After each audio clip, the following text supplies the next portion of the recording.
नमस्ते Bharat. Entertainment industry नाम तो सुना ही होगा ना आप लोगों ने।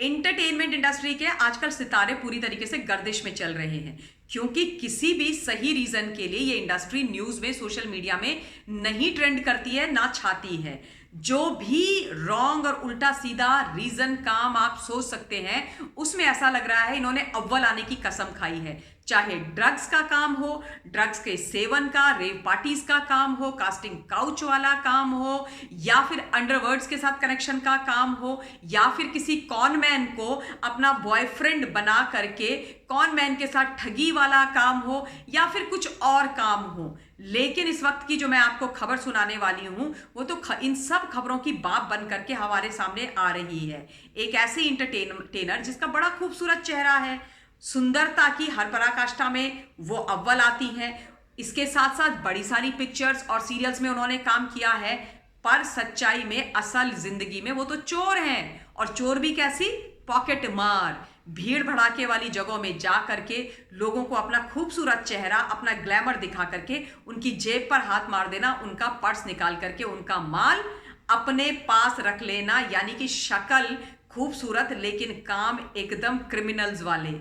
आपको एक चीज बता देती हूं, वार्निंग दे रही हूं, और ध्यान से सुनिएगा कि आज के बाद कहीं पर भी किसी भी भीड़ भड़ाके वाली जगह में जाएं, चाहे किसी मॉल में जाएं, चाहे किसी बुक फेयर में जाएं, दिवाली वाले किसी मेले में जाएं, कहीं पर भी जाएं, और कोई एंटरटेनर आपको दिखे किसी भी राज्य से, बड़ी खूबसूरत सी आपकी तरफ आ रही हो, लुभाने की आपको कोशिश कर रही हो, आपको इम्प्रेस करने की कोशिश कर रही हो, आपके साथ खड़े होने की कोशिश कर रही हैं, आपके गले में हाथ डालने की कोशिश कर रही हो, तो आप उनको दूर कर दीजिएगा। बोलेगा बहन जी नमस्ते, आप दूर रहे, क्योंकि हो सकता है वो कोई पॉकेट मार हो और आपकी जेब में से आपका माल अपने नाम कर ले। एक ऐसी ही बहुत बड़ी खबर निकल करके आ रही है बंगाल यानी कोलकाता से। कोलकाता की बहुत ही फेमस एंटरटेनर, बहुत ही जानी मानी खूबसूरत एक्ट्रेस, जिसका बहुत बड़ा नाम है, जिसको हर इंडस्ट्री में लोग जानते हैं, नाम है रूपा दत्ता। रूपा दत्ता को शनिवार को पुलिस ने गिरफ्तार कर लिया। क्या हुआ कि एक बुक फेयर चल रहा था, इंटरनेशनल बुक फेयर, उसमें ये मैडम पहुंची हुई थी, और जब ये कहीं पर जा रही थी तो पुलिस ने अपेरेंटली देखा कि ये एक बैग को डस्टबिन में डाल रही हैं। जब बैग को डस्टबिन में डालते हुए देखा पुलिस ने, तो पुलिस ये कहती है कि हमें इसके ऊपर शक हुआ, और उसके बाद इसका पीछा करना शुरू किया। उसके बाद उससे पूछताछ करी कि भाई तुमने ये बैग क्यों डस्टबिन में डाला। ये भी मुझे थोड़ा सा तो अजीब सा ही लग रहा है, पर यही न्यूज़ निकल करके आ रही है। उसके बाद पूछताछ करी, उसके बाद उनका पर्स लिया। जब उनका पर्स खोल के चेक किया तो उनके पर्स के अंदर छोटे छोटे छोटे छोटे छोटे छोटे छोटे छोटे छोटे छोटे छोटे छोटे बहुत सारे वॉलेट निकले, और उसके अलावा 75,000 रुपए कैश भी निकला। तो पुलिस ने धर लिया मैडम को और पूछा कि भाई ये इतने सारे पर्स किसके हैं, ये कहां से तुम्हारे पास आए।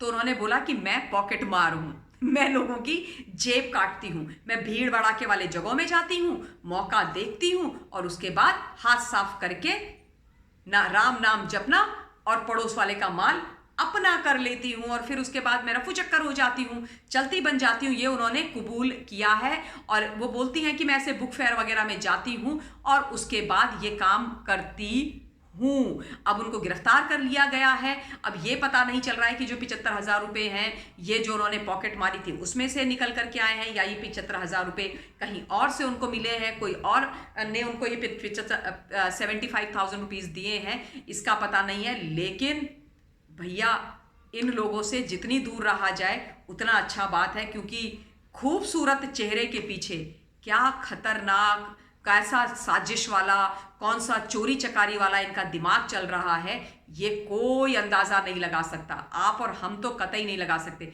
हम तो काम कर करके, मेहनत कर करके थक जाते हैं। मैं तो संडे को भी आज काम कर रही थी, so that we can earn money. हम लोग अपना काम करते रहते हैं, और इनको देखो आप, जनता को भी बेवकूफ़ बनाते हैं, और उसके बाद हमारी जेब पर वैसे भी हाथ साफ करते हैं। जब अपनी पिक्चर हमारे बीच में लाते हैं तो हम पैसे दे करके इनकी पिक्चर देखते हैं, हमारा पैसा इनके अकाउंट में जाता है, और वैसे भी हाथ साफ कर रही है ये मोहतरमा। तो अब ये तो पॉकेट मार भी बन गई है। एनीवेज, ये एक मज़ेदार भी थी और आश्चर्यजनक करने वाली भी खबर थी, और बड़ी अजीबोगरीब खबर थी। तो मुझे लगा कि मुझे दे देना चाहिए, क्योंकि भैया ये पॉकेट मार आपको कहीं भी किसी भी वेश में मिल सकते हैं। कोई ज़रूरी नहीं है कि कोई गंदा सा बुरा सा दिखने वाला इंसान ही आपकी जेब काटेगा। जेब कोई भी काट सकता है, इसलिए जेब कतरों से सावधान रहिए। इसके साथ ही इस वीडियो के लिए अपनी वाणी को विराम दे रही हूँ। जल्द आप लोग के बीच में फिर से हाजिर होंगी। Till then stay safe, stay blessed and जय हिंद।